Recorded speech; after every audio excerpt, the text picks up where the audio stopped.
Hi hello friends எல்லோரும் எப்படி இருக்கீங்க? ஸோ இன்றைக்கி வந்துட்டு நம்ம 2024 வந்துட்டு நம்ம மார்க்கெட்டை நிர்ணயம் பண்ண போகிற சில முக்கியமான நிகழ்வுகள் பற்றி தான் நம்ம கிளியராக டிஸ்கஸ் அப்படிங்கிறத இன்றைக்கி பண்ண போகிறோம். அதுக்கு முன்னாடி இன்றைக்கி நிஃப்டி வந்துட்டு ஒரு சூப்பரான சம்பவம் அப்படிங்கிறத ஒன்று பண்ணியிருக்கு. அதாவது இங்கே டிசம்பர் 27 அன்னைக்கு நம்ம நினச்ச இந்த ட்ரெண்ட் அண்ட் பிரேக் அவுட் அப்படிங்கிறத நடத்துனாங்க. அதே போல் ஒரு 1 வீக் சஸ்டெயின் அப்படிங்கிறதையும் பண்ணாங்க. அகெயின் இந்த ஒரு சப்போர்ட் லைனை ரீடெஸ்ட் அப்படிங்கிறதையும் பண்ணிட்டாங்க. ஸோ ரீடெஸ்ட் அப்படிங்கிறத பண்ணி முடிச்சுட்டு அகெயின் வந்துட்டு ஒரு அப் மூமெண்ட் அப்படிங்கிறத கொடுத்துருக்காங்க. இது நீங்கள் 15 மினிட் சார்ட் வச்சு பார்த்தா உங்களுக்கு கிளியராக முடியும். 1 ஹவர் சார்ட்டில் வந்துட்டு மேக்ஸிமம் இது தெரிய வாய்ப்பு இருக்குது அப்படின்னு பார்த்தீங்கன்னா இல்லை. இப்போ தான் வந்துட்டு அந்த 1 ஹவர் சார்ட்டில் இப்போ தான் அந்த ட்ரெண்ட் லைன் வந்துட்டு பிரேக் பண்ணியிருக்காங்க. ஆனால் அந்த 15 மினிட் சார்ட்டில் பார்த்தீங்க அப்படின்னா அந்த ட்ரெண்ட் லைனை பிரேக் பண்ணிவிட்டு அவங்க அப் ட்ரெண்டை ஸ்டார்ட் பண்ணிட்டாங்க ஆல்ரெடி ஒரு 15 மினிட் முன்னாடியே. ஸோ இது வந்துட்டு நிஃப்டி பொறுத்தளவுக்கு ரொம்ப ஒரு நல்ல நியூஸ் தான். ஸோ இப்போ வந்துட்டு இந்த 2024 ஃபுல்லாகவே இந்த நம்ம இந்தியன் எக்கானமிக்கு எப்படி இருக்கும் அப்படின்னு பார்த்தீங்கன்னா ஒரு கடுமையான பாதையாக தான் இருக்கும். கரடுமுரடான பாதை அப்படிங்கிற மாதிரி இருக்கும். இது உங்களோட பேஷன்ஸை சோதிக்கும் அப்படிங்கிற மாதிரி கண்டிப்பாக கிளியராக புரியுது. ஏன்னு பார்த்தீங்க அப்படின்னா இதில் வரப்போகிற நிறைய சம்பவங்கள் வந்துட்டு அந்த மாதிரி இருக்க போகுது.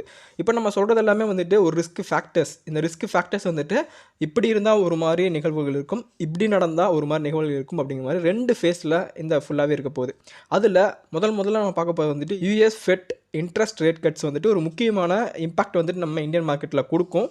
அது ஏன் அப்படின்னு பார்த்தீங்கன்னா மார்ச்சில் தான் வந்துட்டு அவங்க ரிலீஸ் பண்ண போகிறதா சொல்லியிருக்காங்க. நிறையா பேர் வந்துட்டு எதிர்பார்க்குறாங்க மார்ச்சில் வந்துட்டு ஒரு ரேட் கட் அப்படிங்கிறத ஃபெட் வந்து எதிர்பார்க்கலாம்.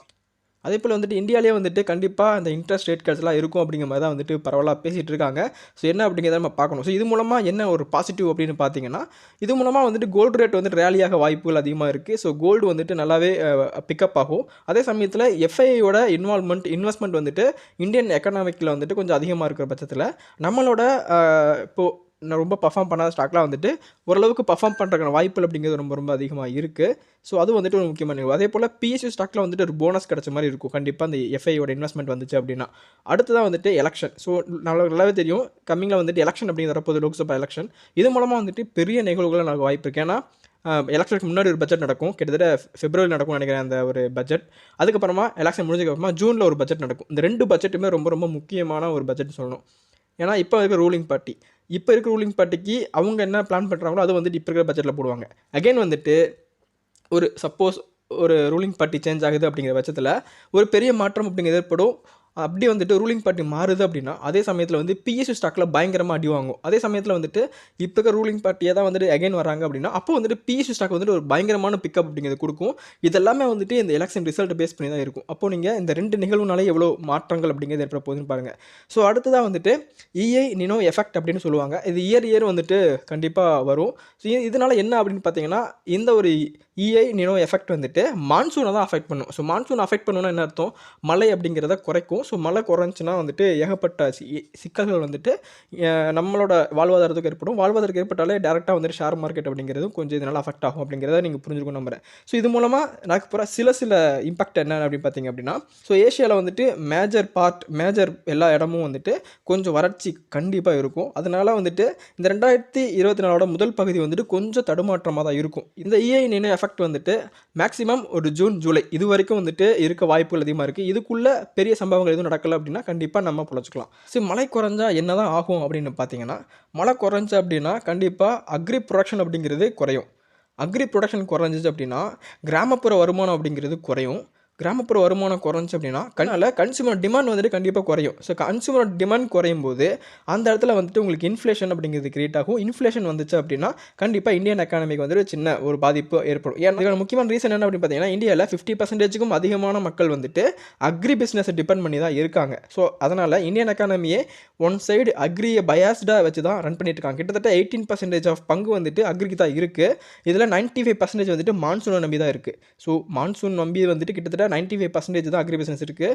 இந்த அக்ரி பிஸ்னஸ் நம்பி 18% இந்தியன் எக்கானமி இருக்குது. அப்படிங்கிறதுனால கண்டிப்பாக இதுக்கு நடக்கிறதுக்கான வாய்ப்பு அப்படிங்கிறது கொஞ்சம் இருக்குது. ஸோ இது மூலமாக நமக்கு என்ன கிடைக்கும்? இது மூலமாக எப்படி பங்கு குறையும்? நம்ம தான் வந்து கொஞ்சம் ஸ்ட்ராங்காக இருப்போம்ல, நமக்கு தான் ஃபண்டமெண்டல் தெரியும்ல அப்படின்னா உங்களுக்கு அதாவது நம்ம இன்வெஸ்டர் நமக்கு வந்துட்டு சகிப்புத்தன்மை வந்துட்டு குறைச்சிரும், பொறுமையை குறைச்சிரும். ஏன்னா அந்தளவுக்கு உங்களுக்கு ஒரு ஃப்ளக்சுவேஷன் அப்படிங்கிறத மார்க்கெட்டில் டேரெக்டாக காமிக்க ஆரம்பிச்சிடும். ஏன்னா இதுக்கான முக்கியமான காரணம் வந்துட்டு நம்மளே எடுத்துக்கலாம். ஏன்னா இப்போ நம்ம 100% பேர் இன்வெஸ்ட் பண்ணுறோம் அப்படின்னா அதில் 60% 70% பர்சன்டேஜ் பீப்புள்ஸ் வந்துட்டு ஒரு இன்ஃப்ளூயன்ஸ் இன்வெஸ்டராக இருப்பாங்க. அதாவது நியூஸ் பேஸ் பண்ணி ஒரு ட்ரேட் நடத்துவாங்களாவோ, நியூஸ் பேஸ் பண்ணி ஒரு இன்வெஸ்ட்மெண்ட் பண்ணுறவங்களாவோ தான் மேக்ஸிமம் இருப்பாங்க. அடுத்து வந்துட்டு அப்ஸ் அண்ட் டவுன்ஸ் அப்படிங்கிறது வந்துட்டு ஃப்ளக்சுவேட் ஆகிட்டே இருக்கும். ஒரு நிலைப்பாட்டில் வந்துட்டு இந்தியன் ஷேர் மார்க்கெட் இருக்காது. அப்படிங்கிறனால இந்த சகிப்புத்தன்மை கண்டிப்பாக இருக்கிற வாய்ப்புகள் இங்கே குறைவாகும். அதே போல் ரூபாயோட வேல்யூ, நம்ம ருப்பி வேல்யூவோட ஃப்ளக்சுவேஷன், ருப்பி வேல்யூ ஒரு நாள் இன்க்ரீஸ் ஆகும், தினம் டவுனில் போகும். இந்த மாதிரி சூழ்நிலை சரியாத நேரத்தில் வந்து இந்த மாதிரிலாம் சம்பவம் நடக்கும். இந்த மாதிரி சம்பவம் நடக்கும் போதெல்லாம் வந்துட்டு கண்டிப்பாக நமக்கு ஒரு டபுள் மைண்ட் செட் அப்படிங்கிறது உருவாகும். அதோட ஃப்ளக்சுவேஷன் வந்துட்டு ஒரு முக்கியமான ஒரு ரீசனாக வந்துட்டு நம்மளோட பொறுமையை சோதிக்கிறதுக்காக வரும். இதெல்லாம் வந்துட்டு ஒன்று சேர்ந்து தான் வந்துட்டு 2024 கரடுமுரடான பாதையை உருவாக்க போகிறாங்க. இது இல்லாமல் ரெகுலராக நமக்கு வர சோதனைகள், க்ரூட் ஆயிலோட ப்ரைஸு, யூஎஸ் டாலரோட மூவ்மெண்ட் எப்படி இருக்குது, பாண்ட் ஈல்ட்ஸ் எல்லாம் எப்படி இருக்குது, இதெல்லாம் வந்துட்டு கண்டிப்பாக ஒரு முக்கியமான இம்பாக்ட் அப்படிங்கிறத மார்க்கெட்டில் டெய்லி உண்டு பண்ணிட்டு தான் இருக்குது. அடுத்ததாக கவர்மெண்ட் ஏற்படுற சின்ன சின்ன மாற்றங்கள் இதெல்லாமே வந்துட்டு கண்டிப்பாக ஒரு மேஜர் கிரியேஷன் அப்படிங்கிறத இந்தியன் எக்கானமியில் கண்டிப்பாக உருவாக்குவாங்க. குறிப்பாக பிஎஸ்சி செக்டாருக்குலாம் வந்துட்டு டவுன்கிரேட் ஆக வாய்ப்புகள் அப்படிங்கிறது இருக்குது. ஆனால் ரீசெண்ட் டைம்ஸில் வந்துட்டு பிஎஸ்சி செக்டார்லாம் நல்லாவே பர்ஃபார்ம் அப்படிங்கிறதையும் பண்ணிட்டு இருக்காங்க. ஒரு சமயத்தில் வந்துட்டு இந்த மாதிரிலாம் யோசிச்சு பார்த்தோம் அப்படின்னா, திடீர்னு ரூலிங் பார்ட்டி மாறினாங்க அப்படின்னா கண்டிப்பாக வந்துட்டு பிஎஸ்சி செக்டார் தான் முதல்ல அடி வாங்குவாங்க. ஸோ அதெல்லாம் வந்துட்டு நீங்கள் கண்டிப்பாக யோசிச்சு பார்த்துட்டு ஒரு கன்க்ளூட்க்கு தான் நீங்கள் வர முடியும். அப்போ ஆக மொத்தத்தில் இந்த 24 வந்துட்டு இந்தியன் ஷேர் மார்க்கெட் பொறுத்தளவுக்கும் ஒரு மிகப்பெரிய கரடுமுரடான பாதையாக தான் இருக்கும். இதில் தான் வந்துட்டு உங்களோட சேலஞ்சஸ், உங்களோட பேஷன்ஸ் என்ன, உங்களோட பிலீவ் என்ன அப்படிங்கிறத நிர்ணயம் பண்ண முடியும். ஸோ இதில் நீங்கள் சஸ்டைன் ஆகிட்டீங்க அப்படிங்கிற பட்சத்துலேயே வந்துட்டு கண்டிப்பாக நீங்கள் ஒரு கிரேட் இன்வெஸ்டராக வந்துட்டு சேஞ்ச் ஆகுவீங்க. ஸோ பொறுமையாக இருங்க, எந்த இதுவும் பயப்படாதீங்க. எந்த டவுன் வந்தாலும் கண்டிப்பாக ரெக்கவர் அப்படிங்கிற ஆகும். அந்த ரெக்கவராக அந்த ரெக்கவரான பிளான் பி நம்மள்ட்ட இருக்குது. ஸோ அதனால் பயப்படாதீங்க. ஓகேங்களா? இதுதான் வந்துட்டு நீங்கள் மனசில் வச்சுக்கணும். இந்த வருஷம் வந்துட்டு என்னதான் ஏற்ற இறக்கங்கள் வந்தாலும் நீங்கள் வந்துட்டு கண்டிப்பாக தைரியமாக இருந்தால் கண்டிப்பாக அந்த ஏற்ற இறக்கத்தை நிவர்த்தி செய்யலாம் அப்படிங்கிற மாதிரி தான் எனக்கு தோணுது. ஸோ இதை பற்றி நீங்கள் நினைக்கிறீங்க? நான் சொன்னதில் கரெக்டாக, இல்லை வேறு ஏதாச்சும் மாற்று கருத்துக்கள் இருக்கா, இல்லை இப்படி நடக்கும் வாய்ப்புகள் இருக்கா அப்படிங்கிறத உங்களோட கருத்துக்களை வந்துட்டு கமெண்ட்டில் சொல்லுங்கள். ஓகேங்களா? ஸோ இது வந்துட்டு நான் ஒரு ரீசெண்டாக படித்த ஒரு சின்ன ஒரு நாவல், ஒரு சின்ன ஒரு நியூஸில் கிடச்ச ஒரு இன்ஃபர்மேஷன் வந்துட்டு உங்களுக்கு ஷேர் பண்ணணும், உங்களுக்கு ஒரு சின்ன ஒரு அவேர்னஸ் கிரியேட் பண்ணணும் அப்படிங்கிறக்காக தான் வந்துட்டு இந்த வீடியோ மேக் பண்ணேன். கண்டிப்பாக இந்த வீடியோ ஏதாச்சும் ஒரு வகையில் ஏதாச்சும் ஒரு மைனூட்டான விஷயத்தில் வந்துட்டு உங்களுக்கு யூஸ்ஃபுல்லாக இருந்துக்கும் நம்புகிறேன். ஸோ கண்டிப்பாக வந்துட்டு இந்த நியூஸை வச்சு நீங்கள் வந்துட்டு பயப்பட தேவையில்லை. இது வந்துட்டு ஒரு ரிஸ்க் ஃபேக்டர்ஸ் இப்போ சொல்கிறோம்ல, இந்த கம்பெனியில் இந்த ரிஸ்க் ஃபேக்டர்ஸ்லாம் இருக்குது அப்படிங்கிற மாதிரி. அது மாதிரி இப்போ நடக்க போகிற சில சம்பவங்களோட ரிஸ்க் ஃபேக்டர்ஸ் தான் நான் சொன்னது எல்லாமே. இது வந்து நடக்கலாம், நடக்காமலும் போகலாம். நடக்காமல் போனால் ஒரு மாதிரி ரியாக்ட் ஆகும், நடந்தால் ஒரு மாதிரி ரியாக்ட் ஆகும் அப்படிங்கிற மாதிரி தான் வந்துட்டு நான் சொல்லியிருக்கேன். ஓகேங்களா? ஸோ இதை புரிஞ்சுப்பீங்க அப்படின்னு நம்புறேன். இந்த வீடியோ உங்களுக்கு பிடிச்சதா மறக்காம லைக் பண்ணிக்கோங்க. இந்த வீடியோ பற்றின கருத்துக்களையும் வந்துட்டு மறக்காம கமெண்ட் சொல்லுங்கள். மீண்டும் இன்ட்ரெஸ்டிங்கான வீடியோவில் மீட் பண்ணலாம். தேங்க்ஸ் ஃபார் வாட்சிங் ஃப்ரெண்ட்ஸ். பை.